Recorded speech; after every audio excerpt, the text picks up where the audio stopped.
Çok tarihi bir gün yaşıyoruz. Biliyorsunuz kentimiz bir afet ve deprem kenti olmasına rağmen ve çok yakın zamanlarda binlerce yurttaşımızın yaşamını yitirmesine rağmen kayyum yönetimleri bugüne kadar depremin etkilerini en aza indirecek tedbirler alma adına hiçbir adım atmadılar.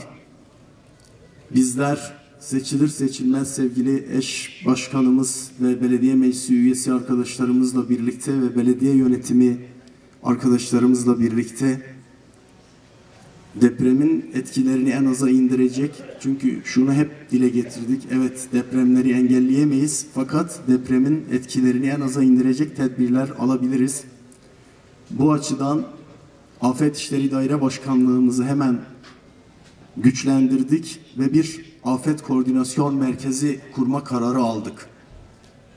Ve hızlı bir şekilde burada bu Fidanlık Parkı'nda şu biraz sonra birlikte gezeceğimiz binayı biliyorsunuz sevgili önceki dönem ve şu anda maalesef rehin tutulan eş başkanımız sevgili Bekir Kaya ve Hatice Çoban tarafından yapılan bu binayı hemen Afet Koordinasyon Merkezi'ne dönüştürme kararı aldık. Ve burada 2011 yılındaki depremde Van halkıyla dayanışma için burada bulunan ve buradaki depremde yaşamını yitiren yardım gönüllüsü sevgili Atsushi Miyazaki'nin adını verme kararı aldık. Bizler Van halkı olarak ve Türkiye halkı olarak her zaman uluslararası dayanışmada büyük emek gösteren Japonya halkına ve özellikle Atsushi Miyazaki'nin vefasını, bu halka uzattığı iyilik elini hiçbir zaman unutmadığımızı ve hiçbir zaman unutmayacağımızı, Van halkının her zaman Miyazaki'ye ve Miyazaki'nin şahsında Japonya halkına minnet duyduğunu gösterme adına ve bir vefa ve minnet borcu olarak biz buranın adını Atsushi Miyazaki olarak kurduk. Eminim burada artık Van halkı daha güvenli. Biliyorsunuz buradaki yapı stoğu da Türkiye'de olduğu gibi neredeyse yarısından fazlası depreme dirençsiz yapı stoğuyla karşı karşıyayız.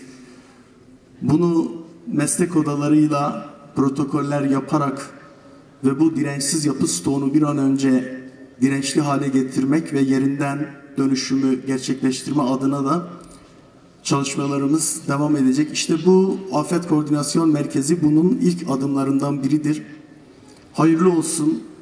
Le herizede ev peydevi jiki derda derkert ev hevcehi jiboy çehebu dve kuhnekil serve mirov bisekine ev ji embejin dersa heri kumezin 2011 da ev ertejiya lwane hatiye jiyan kirin de encama ve da hat kefş kirin jiber ku ev kemasyon nebesiyen ve çakhebe jiyan kiri ya heri mezin be koordinasyonsuz bir embejin koordinasyon ekdinava ve bajarı da tüne buku embejin de hemberi bu yerin xwazayî tekoşino pişkiriye mezin bike le meve dere dit ku ya ku leve dere dîsa jiyan afirandî pişkiriya dinava gelan bu pişkiriya dinava civakan da bu ya nam neteviyo embejin dinava neteveyn her deri ev pişkiri ava kir ku disawan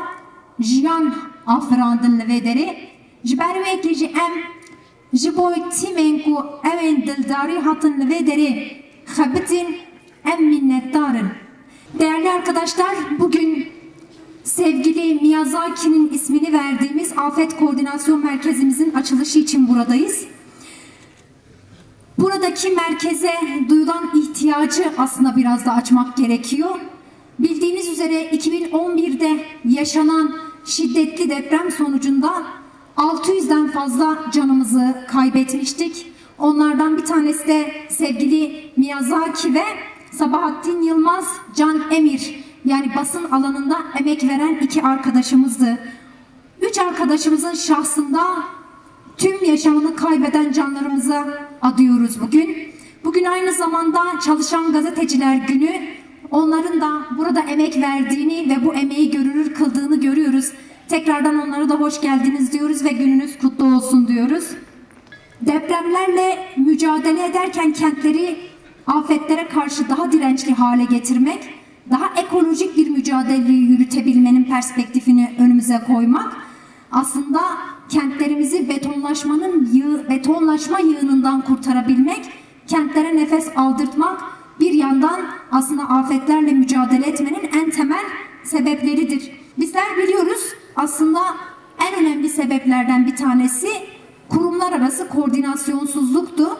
Biz de bu merkez vesilesiyle bütün burada arama kurtarma ekipleri, gönüllüleri, bu alanda çalışan bütün sivil toplum kuruluşlarıyla, kurumlarla burada etkin bir mücadele yürüterek ciddi bir koordinasyonu oluşturacağımızı hedef olarak önümüze koyduk. Nerede bir afet, nerede bir yıkım olursa canı gönülden orada olacağımızı ve bu halka hizmet edeceğimizi buradan bir kez daha ifade edelim. Tekrardan Büyükşehir Belediye Eş Başkanlığı adına, yönetimimiz adına hepinize hoş geldiniz diyorum. Van halkına hayırlı uğurlu olsun diyorum. Değerli bu davetten sonra ve biraz önce yapılmış olan konuşmalardan sonra aklıma tabii birçok şey geldi. Bunlardan bir tanesi 2020 yılında İzmir'de yaşamış olduğumuz depremle birlikte hepimizin şahit olduğu 6 Şubat'ta yaşamış olduğumuz deprem ve Van'ın 2011 yılında yaşamış olduğu deprem hepimize şunu öğretti aslında. Dayanışmayla ve önceden alabileceğimiz önlemlerle afetleri en aza indirmek için mücadele etmek her şeyden önce yerel yönetimlere düşüyor. Ve yerel yönetimlerin kıymeti bu tip durumlarda çok daha fazla kendisini gösteriyor. O anlamda değerli başkanlarımıza bu kıymetli yerin açılışıyla ilgili olarak atmış oldukları adımlar için çok teşekkür ediyorum. Merhaba.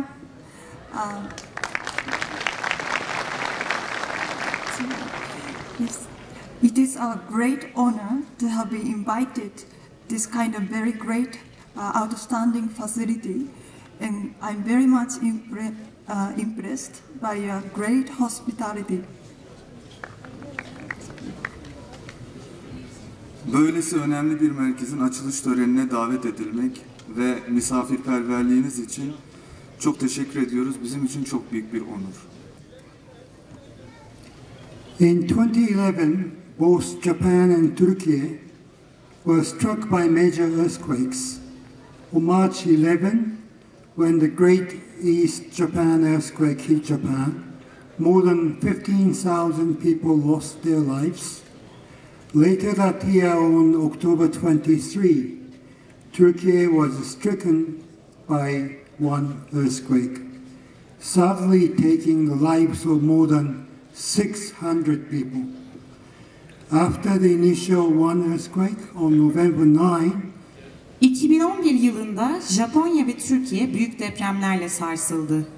11 Mart'ta Japonya'yı vuran Büyük Doğu Japonya depreminde 15.000'den fazla insan hayatını kaybetti. Aynı yıl içerisinde 23 Ekim tarihinde Türkiye maalesef 600'den fazla insanın yaşamını yitirdiği Van depremiyle sarsıldı. İlk Van depreminin ardından 9 Kasım'da meydana gelen büyük bir artçı sarsıntı, Van'da kurtarma ve yardım çalışmaları yürüten Japon STK mensubu Doktor Miyazaki Atsushi'nin de aralarında bulunduğu 37 kişinin daha hayatını kaybetmesine sebep oldu. Bu vesileyle her iki depremde hayatını kaybedenlerin ailelerine en içten taziyelerimi iletmek isterim. Bugün Türkiye'nin yaklaşık 2/3'ü birinci ve ikinci deprem kuşağında olan bir ülkeyiz ne yazık ki. Ama AKOM gibi kuruluşlar Türkiye'de o kadar az ki. Depremle mücadele, doğal afetlerle mücadele koordinasyonları Türkiye'de o kadar az ve o kadar yetersiz ki öyle bir şeye bizlerin su kadar, ekmek kadar ihtiyacı var. Ve böyle bir ihtiyacı yerine getirdiği için Van Büyükşehir Belediye'mizin eş başkanlarına ve bu çalışmada emek veren belediye yönetimlerine ve burada bulunan bütün emekçi arkadaşlarıma çok teşekkür ederim ve sizden ricam bir alkışla hep beraber onlara teşekkür edelim.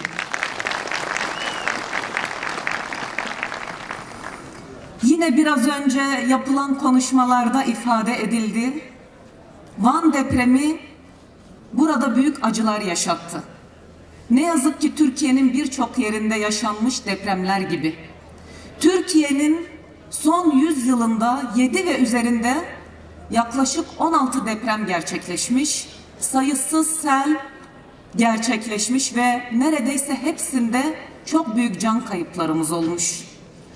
Ve Van depreminde buraya Japonya'dan kalkıp gelerek Van halkıyla mükemmel bir dayanışma sağlamış olan sevgili Miyazaki'yi burada kaybettik. Ve ben kendisini saygıyla anıyorum. Buradan da Japon halkına, bizlerle, Van halkıyla, Türkiye halklarıyla göstermiş olduğu dayanışmadan dolayı kendilerine de teşekkürlerimizi sunuyorum. Dayanışma ağları hayat kurtarır. Burada AKOM gibi kurumların yapacağı işler sadece teknik altyapıyı hazırlamak değil, sadece alet ve edevata sahip olmak değil, aynı zamanda özellikle mahalle bazlı gönüllülere eğitim verilmesi de hayati bir öneme sahiptir. Bugün ne yazık ki Mersin'de Akdeniz Belediye'mize kayyımcı zihniyet şu anda müdahale etmiş durumda.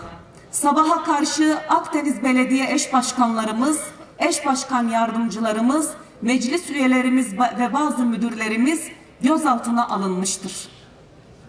Ve belediyede şu an bir kolluk kuvvetinin kuşatması var. Hiçbir belediye çalışanı ve meclis üyesi şu an içeri alınmıyor. Bunu kabul etmek mümkün değil.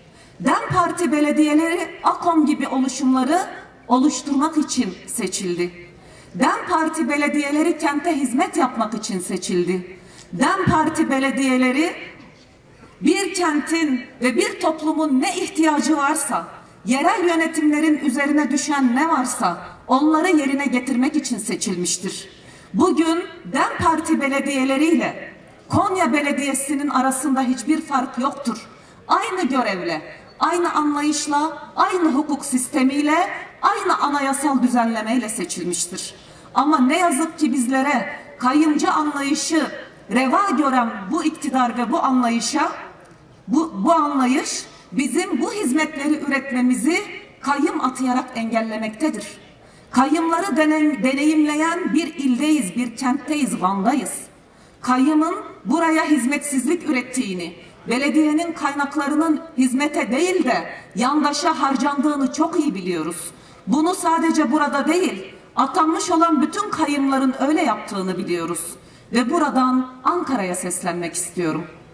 Seçme ve seçilme hakkımızı elimizden alamazsınız. Erken dönemde bu ülkede seçme ve seçilme hakkı demokrasinin asgari koşulu olarak belirlenmiştir, anayasal güvence altına alınmıştır. Bu kentin ihtiyacı olan sosyal faaliyetleri, bu kentin ihtiyacı olan kültürel faaliyetleri üretmek üzere seçilmiştir. Belediyelerimizi rahat bırakın, belediyelerimiz hizmet üretsin ve Akdeniz Belediyesi'nde esaslı açıklamamızı yarın orada yapacağız.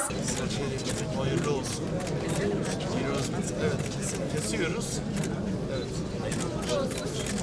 Hayırlı uğurlu olsun. Serferi ve tadı mübarek yaşama. Ve kazo ve bela olsun.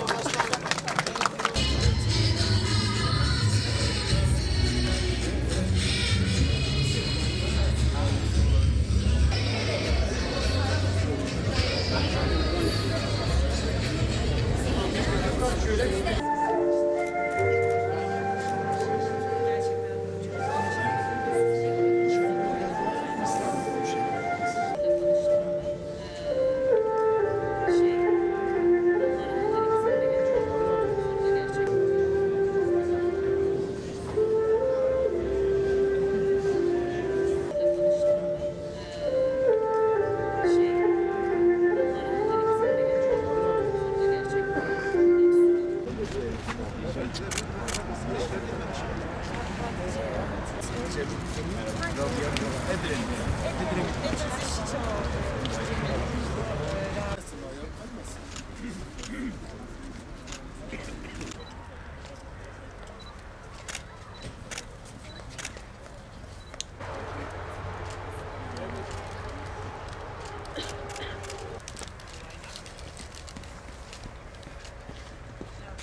verdik.